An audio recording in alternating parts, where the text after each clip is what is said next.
Your monthly subscription box from postflybox.com includes all the materials needed to tie a dozen flies, along with some extra goodies.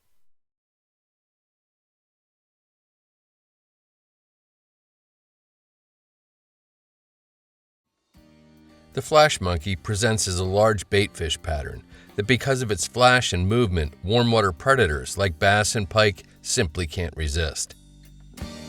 Begin by picking up one of the size 1/0 upturned eye hooks and getting it firmly secured in the jaws of your tying vise.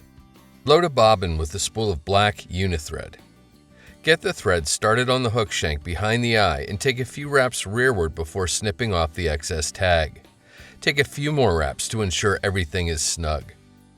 Pick up a pair of the silver bead chain eyes and lay them across the top of the hook shank at the location of your tying thread. Take cross wraps with your tying thread, followed by some flat wraps to firmly lock the eyes to the top of the hook, and with your tying thread at the back of the eye return. Snip a dozen or so strands of the gold flashabou free from the hank and locate their midpoint. Place that midpoint on top of the hook shank at the location of your tying thread and take a few wraps to secure it. Fold the forward pointing portion back, then take wraps to secure that, effectively doubling the number of flashabou strands trailing off the back of the fly. Take a bunch of thread wraps over top of the material to make sure none of it can pull free. Advance your tying thread forward to immediately in front of the bead chain eyes. Snip a square inch of the rusty brown craft fur free from the backing. While holding about halfway up the clump, strip out the lower shorter fibers from the butt ends, then snip the remaining butt ends off square. Place the snipped off ends on top of the hook shank in front of the eyes and start taking thread wraps to secure them. Craft fur is slippery stuff, so don't be surprised if your thread wraps want to slip over top of it. Just do your best to get it anchored well. Once you have the butts anchored, bring your tying thread underneath and behind the eyes, and while pulling up and back on the craft fur, take tight wraps of thread to anchor the fur there.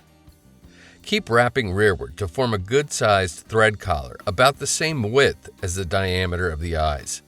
It should look something like this.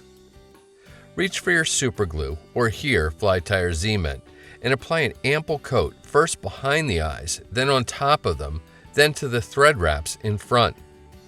Take tight turns with your tying thread first behind, then in front of the eyes. The superglue should help to keep the thread from slipping on the craft fur. Although you don't have to, the next step is much easier if you flip the fly over in your tying vise. Snip another 1-inch square clump of rusty brown craft fur from the backing and clean it just as you did the clump before. Here, measure the clump against the first so they're both the same length, and snip the excess butt ends off accordingly.